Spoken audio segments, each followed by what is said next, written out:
Hello, నేను doctor Harish Teneti, maxillofacial surgeon, life coach and వేదశాస్త్రపాత్ instructor. ఈరోజు మనం మాట్లాడుకోబోతున్న ఇంపార్టెంట్ టాపిక్ సెల్ఫ్ డిస్ట్రక్షన్. మనని మనం కూలగొట్టుకోవడం ఎలా తెలుసా? చాలా మటుకు 99% ట్రైనింగే లేకుండా మనని మనం కూలగొట్టుకుంటూ ఉంటాం. ఎందుకో తెలియదు, మనని మెల్లగా తయారు చేసుకోవాలంటే, పునాదుల నుంచి మళ్ళీ సెట్ చేసుకోవాలంటే బాధపడతాం, కానీ తొందరగా కూలిపోవడానికి సిద్ధపడతాం.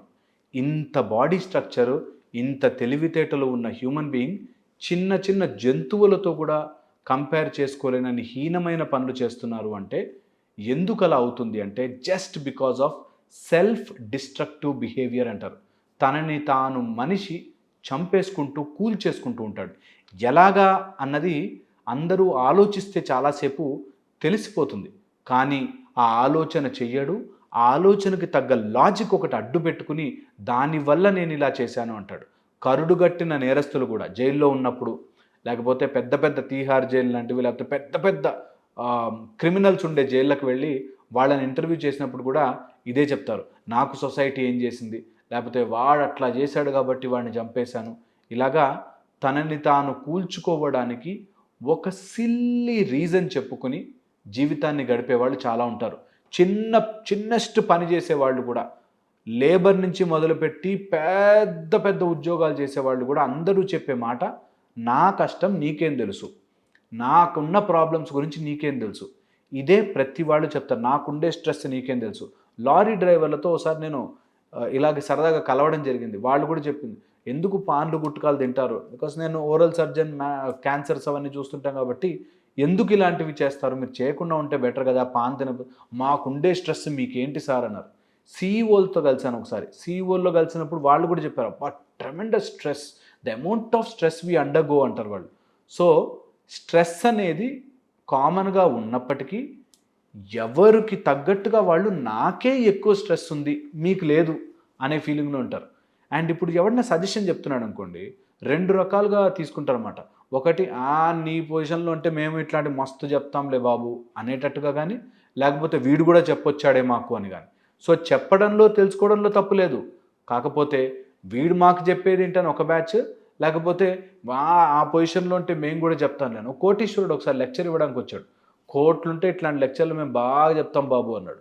ఓ ముష్టివాడు లెక్చర్ ఇవ్వడానికి వచ్చాడు. నీ ముష్టి బతుకు, నీదే ముష్టి బతుకు, నువ్వు మాకు చెప్తావా అనేటట్టు. సో చెప్పేవాడిలో లోపం లేదు, విని ఆచరించే వాళ్ళలో ఎప్పుడు ఆ ప్రాబ్లం ఉంటుంది. ఎప్పుడైతే వినమో అప్పుడు డిస్ట్రాయ్ అయిపోతాం. అర్జునుడు విననంత వరకు ధనుర్బాణముల కింద వేసి, కష్టాలున్నాయి నాకు, నా వల్ల కాదు, వీళ్ళందరినీ నేను చంపాలా అని బాధపడ్డాడు. ఎప్పుడైతే విన్నాడో, కృష్ణుడు చెప్పే మాట గురువులాగా తీసుకుని విన్నాడో, అప్పుడు మార్పు వచ్చిందనమాట. ఎప్పుడు కూడా మనకి ఇన్ఫర్మేషన్ ఉంటుంది, దాన్ని వినాలి మనం. పొద్దున లేస్తే ఎన్ని గుడ్ మార్నింగ్ మెసేజ్లో, ప్రతి ఒక్కళ్ళ స్టేటస్ చాలా చాలా మంచి స్టేటస్లే, కానీ విని అది అర్థం చేసుకోగలిగితే ఆ సిచ్యువేషన్ మనకి ఉపయోగపడేటట్టుంటుంది. సో మనని మనం చంపుకోకుండా ఉండాలి అంటే నెంబర్ 1, ఓపెన్ యువర్ మైండ్. ఎంత త్వరగా మీరు మైండ్ ఓపెన్ చేసుకుంటే అంత త్వరగా ఉపయోగపడుతుంది. సెల్ఫ్ డిస్ట్రక్షన్ జరగకుండా, మనని మనం నాశనం చేసుకోకుండా ఉండాలి అంటే వెరీ ఇంపార్టెంట్, మీ లోపల ఉండే నంబర్ ఆఫ్ థాట్స్ని తగ్గించాలి. మైండ్ పదే పదే తిరుగుతుందా, తగ్గించండి. ఎంత కుదిరితే అంత. మెడిటేట్ చేస్తారా, రన్నింగ్కి వెళ్తారా, గేమ్ ఆడతారా, మీ ఇష్టం, కానీ నెంబర్ ఆఫ్ థాట్స్ తగ్గిస్తే మీరు సెల్ఫ్ డిస్ట్రాయ్ అవ్వకుండా ఉంటారు. సెల్ఫ్ డిస్ట్రాయ్ అంటే ఏం తెలుసా? మన పొటెన్షియల్ 100 ఉంటే మనం 10 దగ్గర ఆగిపోవడం. మనం 100 కోట్లు సంపాదించగలిగితే 1 కోటి కూడా సంపాదించలేకపోవడం. మనము చాలా గొప్ప వ్యక్తులం అవ్వగలిగినా కూడా చిన్న వాటికి ఉండిపోవడం. ఏదో చేయగలిగినా ఏమీ చేయకుండా ఉండలేకపోవడం. చెట్టుకి ఇలా పండు తెంపుకుని తినచ్చు, కానీ చెయ్యి పైకెత్తలేము, పండు తెంపలేము, కొరకలేము. అలాంటి సెల్ఫ్ డిస్ట్రక్టివ్ బిహేవియర్లో ఉంటాం. కొన్నిసార్లు మన పొగరే మనని చంపుతుంది, కొన్నిసార్లు మనకి చేతగాక, వీక్నెస్తో, హెల్త్ లేక మనని మనం డిస్ట్రాయ్ చేసుకుంటుంటాం. ఇలా గనక మనం ఒక్కసారి కూర్చొని ఆలోచించుకుంటే సెల్ఫ్ డిస్ట్రక్టివ్ బిహేవియర్ని మనం మార్చుకునే ప్రయత్నం చేయాలి. ఇందులో నెంబర్ 1 వచ్చేసి ఎమోషన్స్. మీ ఆవేశం గనక, ఆర్ ఎమోషన్స్లో రకరకాల ఎమోషన్స్ మీరు ఒక్కసారి గమనించుకుంటే, I will think about my emotions, రోజు కూర్చుని 10 minutes, ఈ నిన్న మొత్తం రోజులో నేను ఏం చేశాను, అసలు ఆ మొత్తం రోజులో దేని విషయాల మీద నేను ఆవేశపడ్డాను, దేని విషయాల మీద తొందరపడ్డాను, దేని విషయాల మీద ఎక్కువ మాట్లాడేశాను అన్నది కనుక ఆలోచించుకుంటే ఎమోషన్స్ అవి సొంతంగా వస్తూనే ఉంటాయి. వాటిని ఆపగలగాలి. ఇది ఏ గురువు చెప్పాల్సిన పని లేదు, మీకు ఎవ్వరూ చెప్పాల్సిన పని లేదు. సింపుల్, కూర్చుని మీకు మీరే ఆలోచించుకోవాలి. ఒక్కసారి ఆలోచించడం స్టార్ట్ చేస్తే ఇన్ని రకాల థాట్స్ ఉన్నాయో నాకు అనిపిస్తుంది. నాన్ వెజ్ తినద్దు అంటాడు, వెజ్ తినచ్చు అంటాడు, వెజ్లో మళ్ళీ వేగన్ అంటారు, వేగన్లో మళ్ళీ వేగన్ కూడా కాదు ఓన్లీ అది అంటారు, ఎగిటేరియన్ అంటారు, ఎగ్ లేకుండా ఏవేవో లాజిక్లు వస్తుంటాయి మనకి ఇది తినాలి అంటే. పోనీ తిని పక్కన పెడదాం. శుభ్రత అంటే మన ఇంట్లో క్లీన్ చేసుకుని పక్కింట్లో వేసేయడమే కదా. ఆ టైప్లో మనకి ఎన్ని ఆలోచనలు మైండ్లో నడుస్తుంటాయో మనం స్లోగా వాటిని కంట్రోల్ చేసి ఇన్ని ఫిలాసఫీస్తో నా మైండ్ నడుస్తుందా అని స్లోగా తగ్గించుకోవడం స్టార్ట్ చేస్తాం. ఒక్కసారి తగ్గించుకోవడం స్టార్ట్ చేస్తే, ఒక్కసారి ఎమోషన్స్ని మనం స్టాప్ చేయడం స్టార్ట్ చేస్తే life will become much more simpler and easier. అప్పుడు మిమ్మల్ని మీరు నాశనం చేసుకునే ప్రిన్సిపల్స్ అన్నిటిని అడ్డుపెడతారు. ఎప్పుడైతే మిమ్మల్ని మీరు నాశనం చేసుకోవడం ఆపేస్తారో ఆటోమేటిక్గా కన్స్ట్రక్షన్ అయిపోతుంది. చాలా సింపుల్గా, చాలా ఈజీగా ఇది చెయ్యొచ్చు. కాకపోతే కొంచెం టైం మనతో మనం స్పెండ్ చేయాలి. ఈ ఎమోషన్స్ని ఆపేటప్పుడు ఫస్ట్ ఎమోషన్స్ ఎలా పనిచేస్తాయంటే ఇలా పైకి వెళ్ళి ఇలా వస్తాయి కిందకి. సో ఫస్ట్ రోజు మనం ఎమోషన్ ఆపే కోపం తెచ్చుకోవద్దు అన్నాం అనుకోండి, వెంటనే ఆ రోజు నుంచి మీకు అన్ని సీన్లు కోపం తెప్పించేవి వస్తాయి. ఒకవేళ ఉపవాసం ఉందామనుకోండి, ఉపవాసం అనగానే ఆకలి స్టార్ట్ అవుతుంది. So that is the purpose of word. అందుకే మీరు ఎప్పుడైనా ఈసీజీ మెషిన్లో చూస్తే ఇలా పైకి వెళ్ళి ఇలా కిందకు వస్తుంది. సో ఫస్ట్ ఆవేశపడి స్లోగా తగ్గడం స్టార్ట్ అవుతుంది. అందరు ఈ పీక్ దగ్గర వదిలేస్తారు, నాతో కాదురాబాయ్, నా వల్ల కాదురాబాయ్. కొంచెం ఓపిక పడితే అది డౌన్ఫాల్ స్టార్ట్ అవుతుంది. మెల్లగా మీరు మీ ఎమోషన్స్ అన్నిటినీ కంట్రోల్. ఒక్కసారి ఎమోషన్ కంట్రోల్ అయితే, emotion is an energy in motion.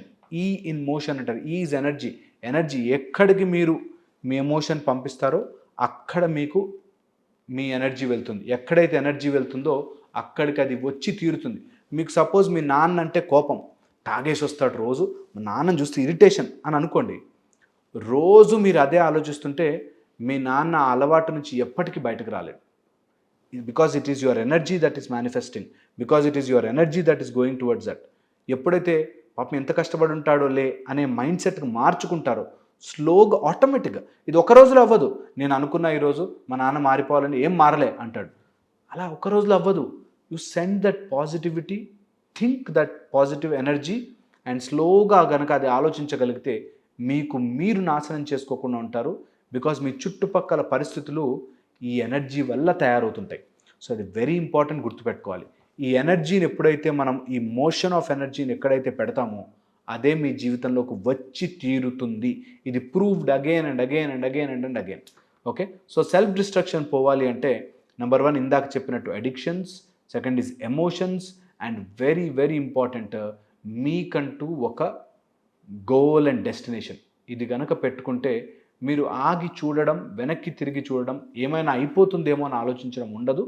So అందుకని మిమ్మల్ని మీరు డెస్ట్రాయ్ చేసుకోకుండా ఎదగాలి అంటే కంపల్సరీగా keep a goal, keep a limit, keep N entry, keep a stage. And ఆ స్టేజ్కి రీచ్ అయ్యేదాకా మీరు కష్టపడిపోతున్నాను అనుకోకుండా ఇష్టంగా చేయండి.